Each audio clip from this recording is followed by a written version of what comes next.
Lakhimpur case में 14 दिन की न्यायिक हिरासत में जेल भेजे गए केंद्रीय गृह राज्य मंत्री अजय मिश्रा के बेटे आशीष मिश्रा की रिमांड पर आज कोर्ट में सुनवाई होगी। इस बीच आशीष मिश्र कोर्ट में पेश नहीं होंगे। उनके वकील अवधेश कुमार कोर्ट में मौजूद रहेंगे। पुलिस ने आशीष मिश्र को हत्या, आपराधिक साजिश, साक्ष्य मिटाना, गैर इरादतन हत्या और लापरवाही से गाड़ी चलाने के आरोप में दर्ज केस के तहत गिरफ्तार किया था, जिसके बाद उन्हें न्यायिक हिरासत में जेल भेजा गया, जहां सबसे पहले उनका मेडिकल और कोरोना टेस्ट हुआ। न्यूज 18 के अजीत सिंह की खबर है कि जेल में आशीष मिश्र को कोरोना नियमों के तहत बैरक नंबर 21 में अकेला रखा गया, जहां उनसे किसी को मिलने की इजाजत नहीं है। साथ ही उनकी बैरक के बाहर 2 पुलिसकर्मियों को उनकी सुरक्षा में तैनात भी किया गया है।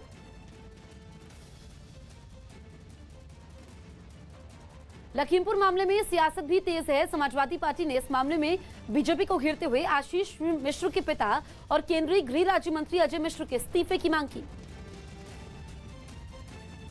बीजेपी के प्रदेश अध्यक्ष स्वतंत्र देव जी कह रहे हैं कि हम फॉर्च्यूनर से किसी को कुचलने नहीं आए।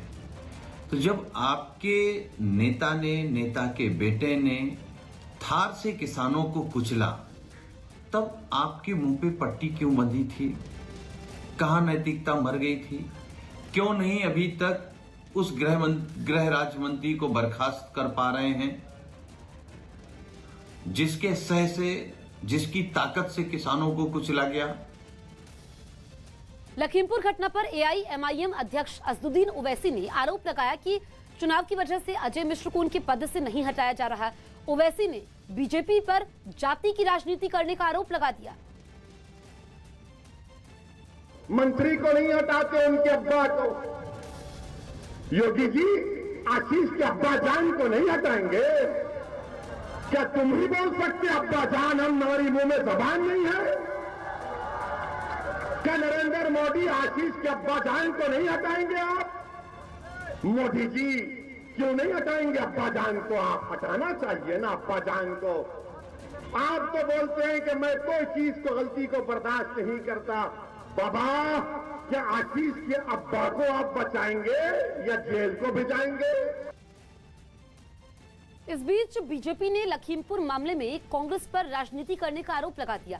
बीजेपी नेता मनीष शुक्ला ने प्रियंका गांधी को घेरते हुए इसे उनका सियासी दांव बताया। कांग्रेस शुरू से ही लाशों पर राजनीति करती आई है। लखीमपुर की दुर्भाग्यपूर्ण और दुखद घटना की आंच में भी राजनीति की रोटियां सेकना चाहती थी प्रियंका वाड्रा। 3 तारीख से लगातार इवेंट मैनेजमेंट के द्वारा उत्तर प्रदेश में कांग्रेस की राजनीतिक प्रासंगिकता बनाए रखने का प्रयास कर रही हैं। लखीमपुर हिंसा मामले में 8 लोगों की मौत हुई थी, जिसमें शुभम मिश्र और आशीष मिश्र के ड्राइवर हरिओम मिश्र भी शामिल थे। इस मामले में पीड़ित परिवारों की तरफ से आरोप लगाया गया है कि उन्हें अब तक कोई इंसाफ नहीं मिला और न ही कोई गिरफ्तारी हुई है। शुभम मिश्र के पिता ने आरोप लगाया कि उनकी शिकायत के बाद भी अब तक पुलिस ने केस दर्ज नहीं किया। ये सब झूठी कार्रवाई है। वो कोई किसान नहीं थे। अगर आप किसानों का नाम दे रहे हैं तो ये गलत किसान नाम दे रहे हैं। किसान कभी इतनी बर्बरता से किसी की हत्या नहीं कर सकते। वो सोची समझी रणनीति थी। वो कहाँ से नहीं, वो कहाँ से बोला। उसमें आपने देखा होगा एक खालसा की टी शर्ट आपको दिखाई पड़ रही है। ये कौन से संगठन था, कहाँ से आए थे, किसने बुलाया था, ये जांच का विषय है। इस पर SIT लगी हुई है, जांच करेगी, सबको चिन्हित करेगी कि ये कौन कौन लोग थे। ये किसान नहीं हो सकते, किसान हो ही नहीं सकते।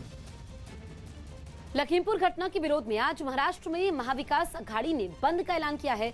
महाराष्ट्र में सरकार चला रही शिवसेना, कांग्रेस और एनसीपी ने लोगों से इस बंद को समर्थन देने की अपील की है। मुंबई में छोटे व्यापारी भी इस बंद में शामिल होंगे और शाम 4 बजे तक अपनी दुकानें बंद रखेंगे। हालांकि छोटे दुकानदारों ने पहले इस बंद में शामिल होने से इनकार कर दिया था, लेकिन बाद में वो इस बंद के लिए राजी हो गए। एसटी बस रेलवे को बंद किया जाए वो रेल विभाग जाने। ये कोई सरकारी बंद नहीं, ये जनता का बंद है और हमें आशा है कि ये पूरी तरह से बंद कामयाब रहे। सरकारी बंद नहीं, ये तीनों दलों का बंद है। जो भी बंद है ये पूरी तरह से कामयाब रहेगा, हमें आशा है। महाराष्ट्र में एक दिन के बंद को बीजेपी ने इसे महाविकास अघाड़ी की सियासत करार दिया। बीजेपी नेता प्रेम शुक्ला ने सवाल पूछा कि जब लखीमपुर मामले की जांच चल रही है और मामला कोर्ट में है, तो इस तरह के बंद का क्या मतलब है? जब लखीमपुर खीरी कांड में बाकायदा न्यायिक जांच चल रही है और कानून अपना काम कर रहा है, उस समय किसानों की राजनीति के नाम पर महाराष्ट्र बंद करके महाराष्ट्र की अर्थव्यवस्था जो चरमराई हुई है उसको अरबों रुपए की चपत देने का दुष्कर्म करके सिर्फ राजनीतिक रोटियां सेकने के नाम पर महाराष्ट्र के सत्ताधारी दल अराजकता की आग लगा रहे हैं। लखीमपुर घटना के विरोध में आज कांग्रेस देश भर में विरोध प्रदर्शन करेगी। कांग्रेस कार्यकर्ता देश भर में मौन व्रत रखकर लखीमपुर घटना का विरोध करेंगे। जम्मू में कांग्रेस का ये विरोध प्रदर्शन राजभवन के बाहर होगा। दिल्ली में भी राजभवन के बाहर कांग्रेस कार्यकर्ता मौन व्रत रखकर प्रदर्शन करेंगे। कांग्रेस ने इस मामले में केंद्रीय गृह राज्य मंत्री अजय मिश्र को उनके पद से हटाने की मांग भी की है।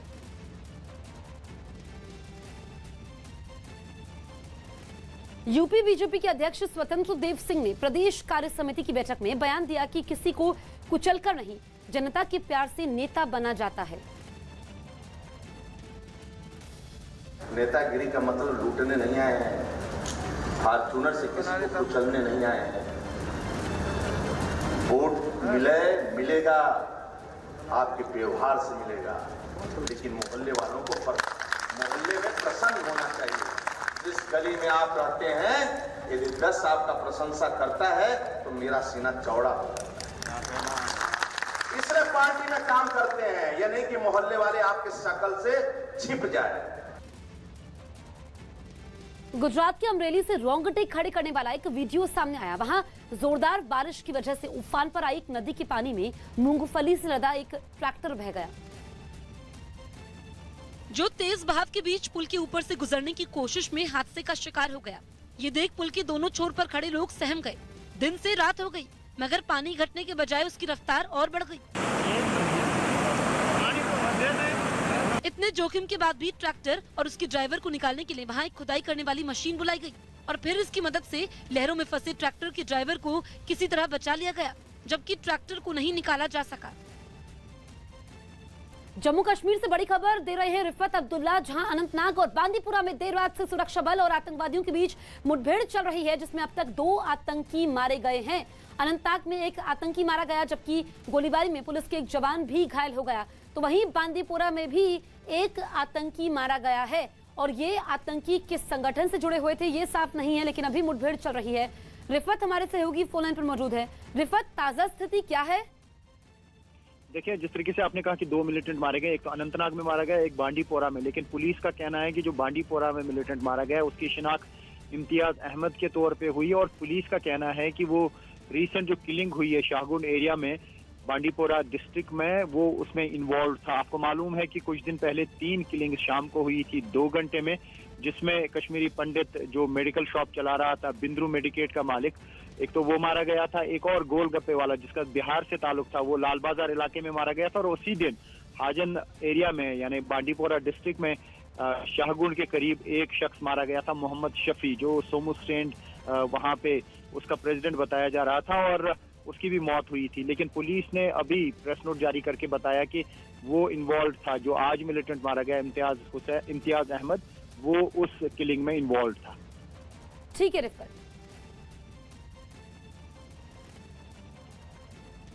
बिहार के कई इलाकों में पंचायत चुनाव के नतीजों पर जमकर घमासान देखने को मिला। वहां चुनाव हारने वाले उम्मीदवार और उनके समर्थकों ने नतीजों में धांधली के आरोप लगाए और बवाल शुरू कर दिया। बेगूसराय में तो उम्मीदवार और उसके समर्थक पुलिस से ही भिड़ गए, जिसके बाद पुलिस को भी लाठीचार्ज करना पड़ा। वहां चुनाव हारने वाली प्रत्याशी ने प्रशासन पर मिलीभगत करके नतीजों में हेराफेरी का आरोप लगाया, जिसके बाद उनके समर्थक मतगणना केंद्र के बाहर ही धरने पर बैठ गए। वीडियो साहब से संपर्क करके ईवीएम कोड फेर करके हमको 2 वोट से हरा दिया। जब पुलिस उन्हें समझाने पहुंची तो लोग पीछे हटने की बजाय पुलिस से ही भिड़ गए। पहले तो पुलिस ने भी बातों से ही लोगों को मनाने की कोशिश की, लेकिन जब पानी सिर के ऊपर से गुजर गया तो पुलिस ने भी अपने तरीके का इस्तेमाल किया और लोगों पर डंडे बरसाने शुरू कर दिए। जो मिला उसकी जी भर कर धुनाई की गई। पुलिस के तेवर देख प्रदर्शनकारियों ने भी भागने में ही भलाई समझी तो कहीं जान बचाने के लिए आसपास की दुकानों में घुस गए, लेकिन पुलिस भी कहां मानने वाली थी। लोगों को ढूंढ ढूंढ कर पीटा गया, कई तो सड़क पर गिर गए, लेकिन वो भी पुलिस के डंडों से बच नहीं पाए। कुछ यही हाल समस्तीपुर का भी रहा। वहाँ तो प्रत्याशी ने सीधा प्रशासन पर धांधली के आरोप लगाए और हंगामा शुरू कर दिया। 100% गड़बड़ी है। ईवीएम जो खुलता है तो जो भी कैंडिडेट है और उसके अभिकर्ता का साइन होता है, वो बिल्कुल नहीं हुआ है। हारने वाले उम्मीदवार और उसके समर्थक वहीं जम गए और धरना शुरू कर दिया। हालात संभालने के लिए तैनात पुलिस वाले भी लाचार नजर आए। यूपी के गोरखपुर में कानपुर के कारोबारी मनीष गुप्ता की कथित हत्या के मामले में 2 आरोपियों को पुलिस ने गिरफ्तार कर लिया। मनीष गुप्ता मामले में दोनों पुलिसकर्मियों पर 1-1 लाख रुपए का इनाम घोषित किया गया था। गिरफ्तार किए गए एक आरोपी का नाम इंस्पेक्टर जीएन सिंह और दूसरे का नाम अक्षय मिश्रा है। दोनों को गोरखपुर पुलिस ने गिरफ्तार किया। उन्हें कानपुर एसआईटी के हवाले कर दिया गया। एसआईटी ने आरोपी पुलिसकर्मियों को देर रात स्पेशल कोर्ट में पेश किया, जहां दोनों को 14 दिन की न्यायिक हिरासत में जेल भेजा गया। कानपुर के कारोबारी मनीष गुप्ता अपने दोस्तों के साथ गोरखपुर के एक होटल में ठहरे हुए थे, जब देर रात पुलिसकर्मी उनके कमरे में दाखिल हुए और बहस होने पर कथित रूप से पीट कर हत्या कर दी थी। इस मामले में गोरखपुर के 6 पुलिसकर्मियों को आरोपी बनाया गया था। मध्य प्रदेश के भिंड में खाद ना मिलने पर किसान भड़क गए और भड़के किसानों ने जमकर हंगामा किया। बताया गया कि जब किसान इस समस्या को लेकर जिले के एसडीएम के पास पहुंचे तो किसी बात पर उन लोगों की अधिकारी के साथ तीखी बहस हो गई, जिस पर किसानों का गुस्सा 7वें आसमान पर पहुंच गया और उन्होंने जिला प्रशासन के खिलाफ मोर्चा खोल दिया। अपनी नाराजगी जाहिर करने के लिए उन्होंने नेशनल हाईवे को निशाना बनाया। सैकड़ों की तादाद में वहां जुटकर किसानों ने सड़क को पूरी तरह जैम कर दिया। साथ ही वहां जमकर नारे भी लगाए। इस हंगामे की जानकारी मिलते ही पुलिस के कई बड़े अधिकारी वहां पहुंच गए, क्योंकि किसानों के प्रदर्शन से हाईवे पर गाड़ियों की लंबी कतारें लग गई थी। जिसके बाद पुलिस वाले उन लोगों को काफी देर तक समझाते दिखाई दिए, लेकिन प्रदर्शनकारियों पर उसका कोई असर नहीं हुआ। यही वजह रही कि पुलिस के साथ भी उनकी बहस शुरू हो गई। परेशान किसको कर रहे हो? परेशान किसको कर रहे हो? वहीं हाईवे पर जैम में फंसी गाड़ियां टस से मस नहीं हो पा रही थी। इस बीच वहां एक एम्बुलेंस भी पहुंची, जिसे किसानों ने आसानी से रास्ता दे दिया। बाद में काफी समझाने पर किसानों का गुस्सा शांत हुआ, तब जाकर हाईवे पर गाड़ियों का आना जाना शुरू हो सका। बड़ी खबर जम्मू कश्मीर से, जहां सुरक्षा बल ने आतंकी संगठन टीआरएफ के मॉड्यूल का भंडाफोड़ किया है। खबर है कि बांदीपुरा में पिछले दिनों एक आम नागरिक शफी लोन की हत्या के पीछे पाकिस्तान में बैठे टीआरएफ के हैंडलर लाला उमर का हाथ था। इसके बाद सुरक्षा बल की कार्रवाई में टीआरएफ के आतंकवादियों के 4 मददगारों को गिरफ्तार किया गया। स्पेन के ला पाल्मा द्वीप पर करीब 20 दिन पहले फटे ज्वालामुखी का तांडव अभी भी जारी है। ज्वालामुखी का लावा वहां अब तक 1000 से ज्यादा इमारतों को निगल चुका है। करीब 7000 लोग अपना घर बार छोड़कर भाग चुके हैं, लेकिन इतनी तबाही मचाने के बाद भी ज्वालामुखी का तांडव कम नहीं हुआ, बल्कि और ज्यादा बढ़ गया है। क्योंकि अब उससे लावे की एक नई नदी फूट पड़ी। दिल दहला देने वाले इस मंजर की तस्वीरें भी सामने आई। ये ज्वालामुखी दिन रात आग उगल रहा है। गर्म पिघलता हुआ लावा कुछ इस तरह नीचे उतरा जैसे वहाँ आग का कोई दरिया बह रहा हो। रात में जब सब कुछ गुप अंधेरे में डूबा था, तब मीलों दूर से सिर्फ और सिर्फ सुर्ख लावे की नदी ही नजर आई। कुछ ऐसी ही तस्वीरें पहले भी सामने आई थी, लेकिन ज्वालामुखी के आकार में बदलाव होने की वजह से अब वहां से निकलने वाले लावे का रास्ता बदल गया और वो एक दूसरे रास्ते से नीचे की तरफ बढ़ने लगा। लेकिन ये तो ज्वालामुखी के विकराल रूप की सिर्फ एक तस्वीर थी। आग उगलने वाले इस ज्वालामुखी में धमाके भी सुने गए। धमाकों के साथ ही अंगारे आतिशबाजी की तरह आसमान में उड़ते नजर आए। ऐसे अंगारे जो रास्ते में आने वाली हर चीज को जलाकर राख कर दे। 1000 डिग्री सेल्सियस से भी गर्म लावे की ये नदी रास्ते में आने वाले टुकड़ों पर इतना उत्पात मचाते नजर आए कि वहाँ मौजूद हर चीज राख में बदल गई। जिन जगहों पर कभी बस्ती आबाद होती थी, उसे लावे की चादर ने ढक लिया। इमारतें, सड़कें, बिजली के खंभे, सब कुछ राख और पिघली चट्टानों के नीचे दफन हो गए। बिजली संकट ने दिल्ली के बाद अब पंजाब की भी चिंता बढ़ा दी है। हालांकि केंद्र सरकार ने इस संकट की आशंका को नकार दिया। न्यूज 18 के चमन पलानिया की रिपोर्ट है कि Punjab state power corporation limited यानी पीएसपीसीएल ने देश भर में कोयले की किल्लत का दावा करते हुए राज्य में बिजली उत्पादन पर इसका असर पड़ने की आशंका जताई। साथ ही लोगों से बिना वजह घरों की लाइट और पंखे समेत बिजली से चलने वाली मशीनें और एसी न चलाने की अपील की, ताकि इससे बिजली बचाई जा सके। पंजाब सरकार ने केंद्र से भी राज्य में बिजली संकट को टालने और जरूरत के मुताबिक कोयले की सप्लाई करने की अपील की। वहीं पंजाब में बिजली संकट के मुद्दे पर अकाली दल के नेता सुखबीर बादल ने मुख्यमंत्री पर हमला बोला है। इस बीच दिल्ली और पंजाब में बिजली संकट की खबरों के बीच केंद्रीय ऊर्जा मंत्री आर.के. सिंह ने एक अहम बैठक की, जिसमें बीएसईएस और टाटा पावर के कई अधिकारियों समेत मंत्रालय के कई वरिष्ठ अधिकारी भी शामिल हुए। बैठक के बाद केंद्रीय ऊर्जा मंत्री आर.के. सिंह ने भरोसा दिया कि देश में बिजली संकट और कोयले का संकट नहीं होगा।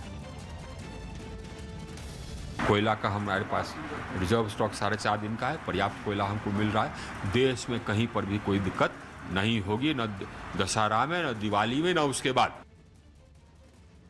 वहीं कोयले पर केंद्र के दावों पर दिल्ली सरकार ने सवाल उठा दिए।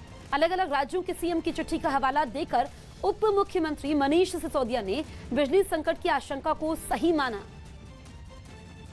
कि जिस समय देश के कई मुख्यमंत्री लगातार केंद्र सरकार को रिक्वेस्ट कर रहे हैं, उनको आगाह कर रहे हैं कि आने वाले क्राइसिस से देश को निकालिए, वैसे में वो कह रहे हैं कोई क्राइसिस ही नहीं है। सुखबीर बादल ने बिजली संकट के लिए पंजाब सरकार को जिम्मेदार माना और कहा कि एडवांस प्लानिंग नहीं होने की वजह से बिजली संकट है। बिजली पंजाब सरकार पैदा करता, बिजली की मांग, कोयले की मांग पंजाब सरकार करता। पंजाब सरकार ने अरेंजमेंट करनी है। जो बिजली सरप्लस हो जाए तो कहने सेंटर सरकार को कितने क्या कि थोड़ी मेहरबानी सेंटर बिजली सरप्लस होगी। हुण घाटा हो गया क्योंकि अपनी नाकामी है, तो अपनी नाकामी लुकाउने फिरदे आ। जिम्मेवारी संभालो। उत्तर प्रदेश के वाराणसी दौरे पर गई प्रियंका गांधी ने मंदिरों में पूजा करने के बाद एक रैली की, जहां उन्होंने बीजेपी पर जमकर हमला बोला। इस रैली से पहले प्रियंका काशी विश्वनाथ मंदिर भी पहुंची, जिसके लिए वहां पहले से ही सुरक्षा व्यवस्था बढ़ा दी गई थी। मंदिर में जाकर प्रियंका ने शिवलिंग पर जल चढ़ाया और आरती की।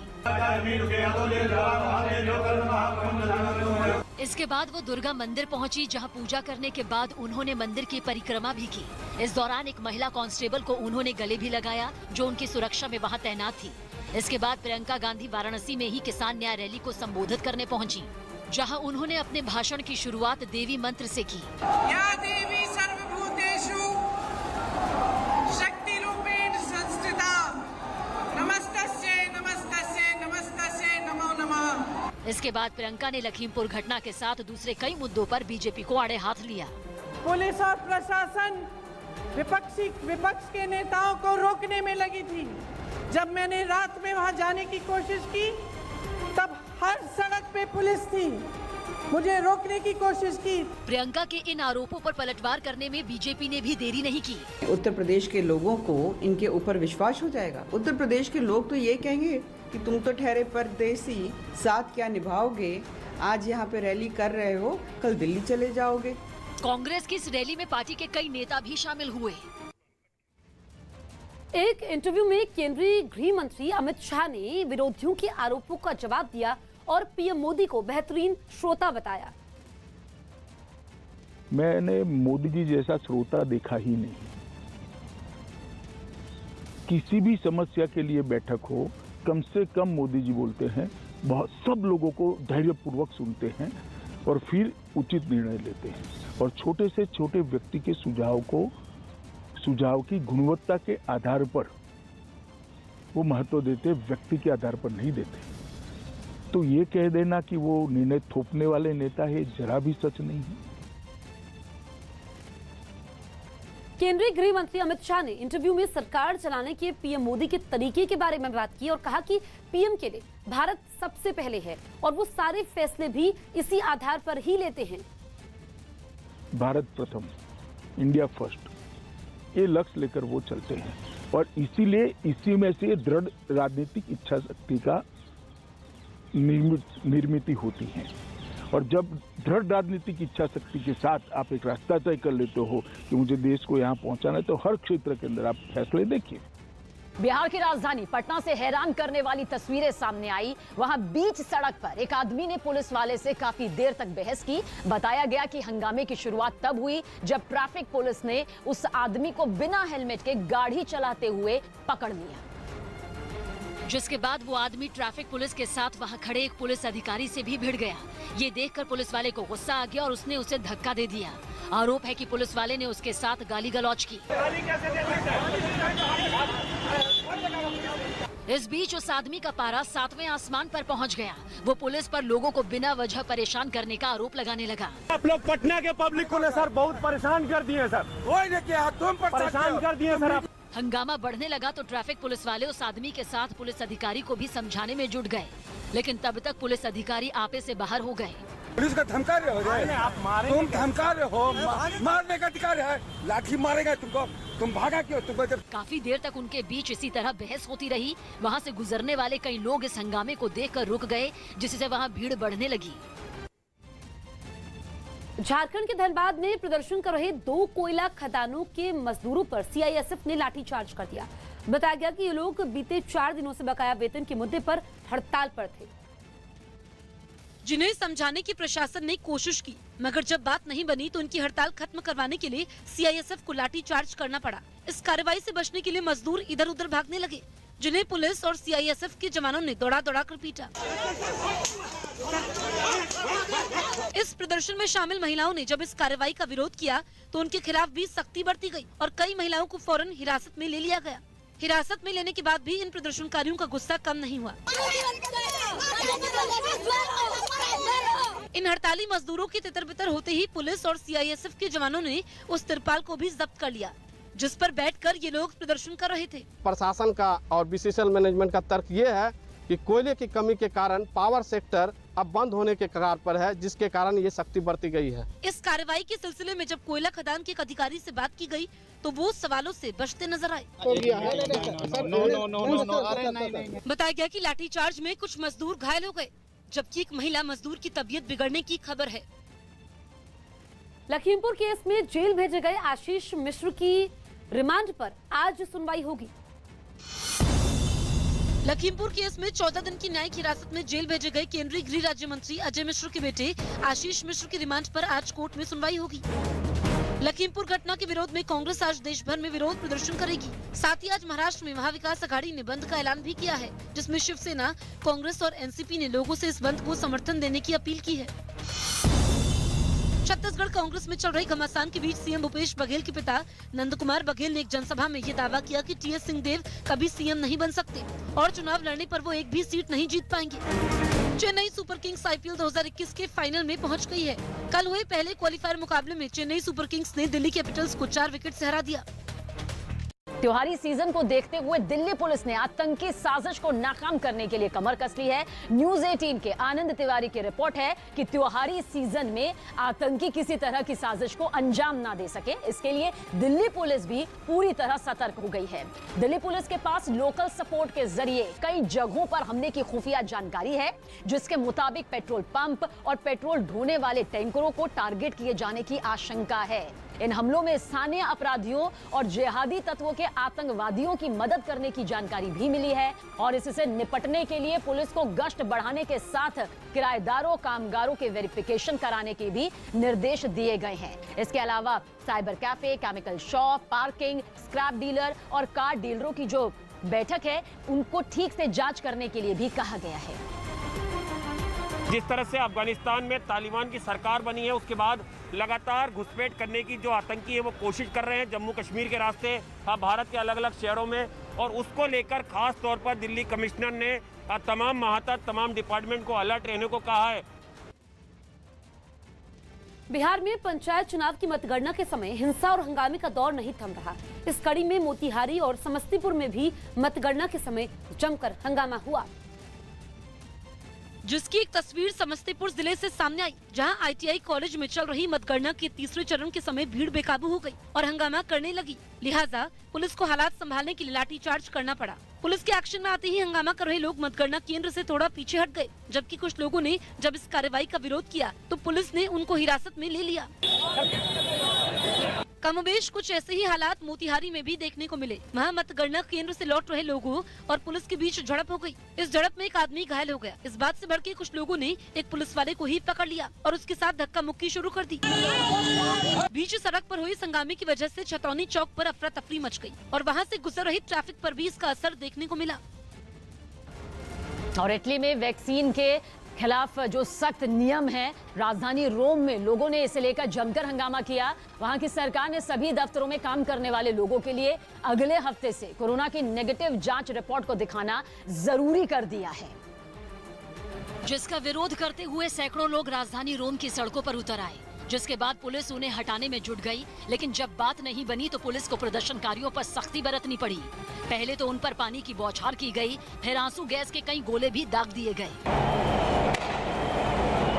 लेकिन इस कार्रवाई के बावजूद प्रदर्शनकारी वहीं डटे रहे। इसी तरह शहर के कई दूसरे इलाकों में भी सरकार के फैसले से नाराज लोगों ने हंगामा किया।